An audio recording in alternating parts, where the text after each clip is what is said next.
Bismillahirrahmanirrahim. Assalamualaikum warahmatullahi wabarakatuh. Alhamdulillah, alhamdulillah rabbil alamin, wassalatu wassalamu ala asyrafil anbiya'i wal mursalin wa ala alihi wa sahbihi ajma'in. Alhamdulillah, as we develop our positive Islamic cognitive behavior therapy, we also must develop our psychological assessment, the methodology of psychological assessment, and there are many approaches. So I'm going to give you a short summary, and then on the later video I will explain to you how to have this psychological assessment based on SEMP integration. That means the spiritual element must be there. You must have the physical element, which is normally you have there. You have the mental element, which normally you have in any psychological handbook. But the mind element is something new. Alright, there's a lot of research on the mind element. Then the element of the heart-mind connection, that is the qalb, not much is covered. And then at the spiritual level, this is something very new. So if you go to every book of psychological assessment, there are many handbooks on psychological assessment. This is one typical example, which I'm just going to read to you. Alright, so first, for psychological assessment, you must have the context of the clinical assessment. So what are the contexts? So you have type of referral settings, ethical practice of assessment, assessing diverse groups, selecting psychological tests, what kind of tests you want to give, computer-assisted assessment, and recommended reading. Okay, then you have assessment interview. How are you going to do this assessment interview? Alright, history and development, related issue to reliability and validity, assets and limitation, assessment, interview and case history, mental status examination, interpreting interview data, structured interviews, etc. Then you have the next one. You have behavioral assessment, history and development of behavioral assessment, issues related to reliability and validity, assessment and limitation, strategies of behavior assessment, and so on. Then after that, you have the many various tests. But now there are so many hundreds of tests.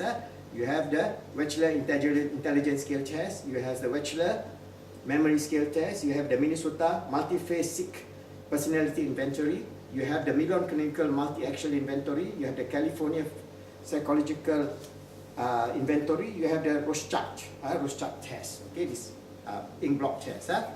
Alright. Then you have thematic appreciation test. Then you have screening for psychological impairment, and then many other tests. So when we're talking about testing in terms of clinical assessment, there are so many hundreds of tests now, and a lot of these tests are online. Especially you have national organizations. For example, you have national organization or NGO, for example, with regards to bipolar, with regards to autism, with regards to schizophrenia, with regards so many. So they themselves have created a lot of many online tests. So you need not depend on these tests that I have mentioned to you. No doubt, if you are a professional counselor, you are getting clients who are insurance based, for example, then naturally they want certain tests that they have specified. Each insurance company, they have the range of tests, and you must be certified, qualified in that specific test. But generally, as a approach for our Islamic positive Islamic cognitive behavior therapy, we have to rely on these tests for the time being, because again, the whole work of assessment methodology, you see, this is just one book. There are plenty of books like that in the world talking about assessment.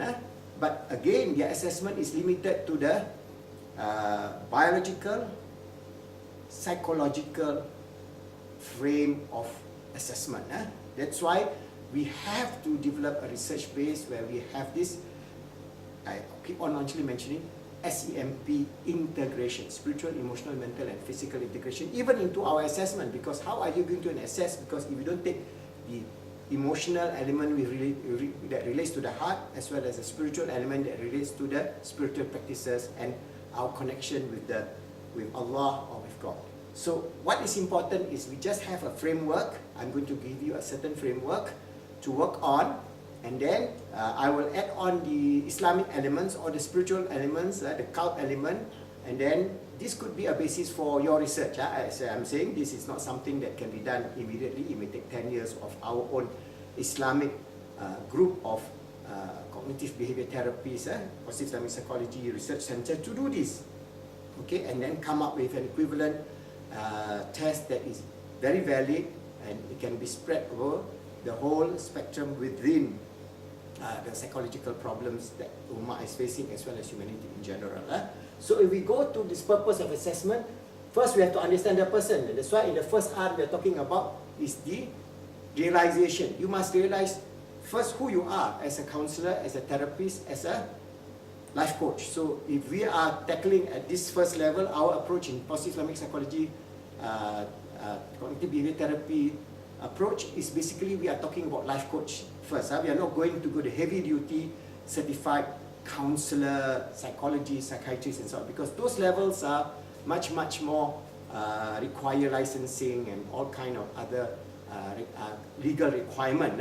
So we are at this level, maybe for the next 5 years, we are talking about life coach training for community development, and the 4 areas which I have mentioned in the certified life coach program, you can open. There are 4 areas in which you can specialize in terms of being life coach.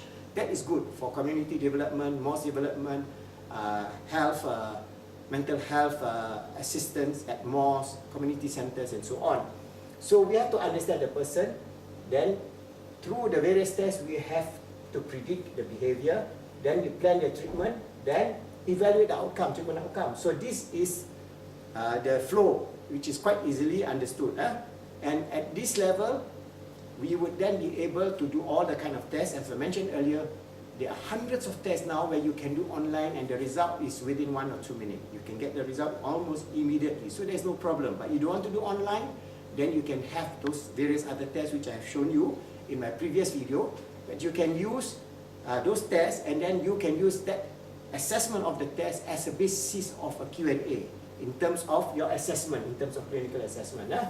So the whole idea is when you do about this clinical assessment, you must, like a funnel. The funnel is very broad, then you come down to what is particularly the problem of that individual of your client. So you start broad, and then you must have multidimensional approach. So now they are understanding there must be multidimensional, not only in terms of biological, not only into psychopharmacy, not only in terms of CBT, but we have to bring this multidimensional means we have to approach the human being at the 4 levels: the physical, the mental, mind, the emotional, the heart, and the roh, the qalb. So we have this multinational approach. Now most people are talking about multinational because you cannot have one approach to tackle, for example, bipolar. So many of these problems, in fact, for example, they use drug-based, modern psychopharmacy to use it. The side effects so severe, and people are not getting better, and more people are having very severe bipolar problems throughout the world, and they are becoming non-functional human beings, which is a loss to society. So that's why it's important for us to understand this multidimensional approach and then narrow to a specific problem area. So if we are good in this area, then we can narrow to this very specific problem area, and inshallah from there we can start the counseling or the life coach of the individual so that they can overcome their problem in a group setting. Again, for community development, mosque development, and Islamic welfare services for mental health and so on, you always try to do group, because if you have only one certified clinical psychologist, only one, how can he or she handle? So you have to have the support of the group who are trained in terms of Pi-CBT. That's why ours is more like a da'wah. But da'wah, insofar as developing a way forward for the ummah to understand how we are going to tackle the very severe mental health problems within the ummah, and move away from the very basic approach that everything is in the Quran, everything is in the Hadith. You just follow the Quran and the Hadith, you solve all your problems. That is not the way of the great scholars of Islam. The great scholars of Islam always use research, and there's so much research in psychology now, so much research in terms of brain sciences, so much research in terms of natural molecules, herbal molecules that can affect the brain and give very positive result. For example, like CBD, cannabinoid, or TLC, and so on. So there are many areas in which there's a lot of work which we can contribute to the development of the ummah and humanity. So what are the domain assessment? So we have the clinical interview. If we have time, we'll go into this one very specific toolkit. What are the most common clinical assessment method? Whether it's structured or semi-structured. You want to be structured? There's a lot of forms. You can go to a few websites. There are a lot of websites, for example, like tools.org, you can pay a subscription and you can have access to all their format, their material, including their test system. So there are 4 or 5 organizations that charge a very minimum amount. Just be a subscriber, subscribe to their website, all right, and then you pay a small amount to get the full range of services. You can get a lot of free material, no FOC, but then if you want to have more material, as a life coach, it is good. You pay maybe $10 a year or something like that, and then you can have access to all the materials that they have developed over the last 20 years. Okay?